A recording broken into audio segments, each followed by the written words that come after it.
bahorgi takroriy sovuqlar. Bodom yo o'rik gullagandan keyin aytaylik bahor keldi deb o'ylaysiz va yana ketidan bir hafta o'tib qish keladi. Qish tog'li hududlarda o'z o'rnida keladi va bahor keldimi ketidan qaytadan yana qish kelib qolishi kamdan kam bo'ladi. Bo'ladi, kamdan kam bo'ladi. Toshkentdan boshlab Samarqandgacha bo'lgan hududlarda takroriy sovuqlar bo'lish ehtimoli bor, yuqori.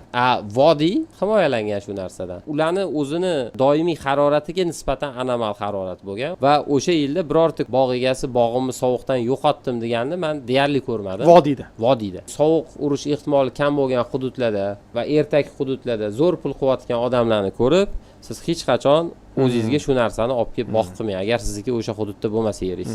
Gektariga o'rtacha 50 ming dollargacha daromad olib keladigan mevani sovuq urib ketishi mumkin bo'lgan hududga ekkandan ko'ra gektariga o'rtacha 200 milliongacha, 200 million so'mgacha daromad olib kelishi mumkin bo'lgan, ammo qishki va bahorgi sovuqlarga chidamliroq bo'lgan meva turi ekkaningiz yaxshiroq. Sizni hududingiz, sizni yeringiz bunga moslashmaydi. Qilmoqchi bo'lsangiz, borib o'sha hududga qiling.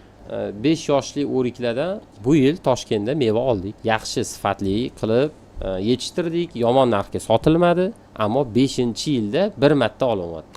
Va degan joyi bor.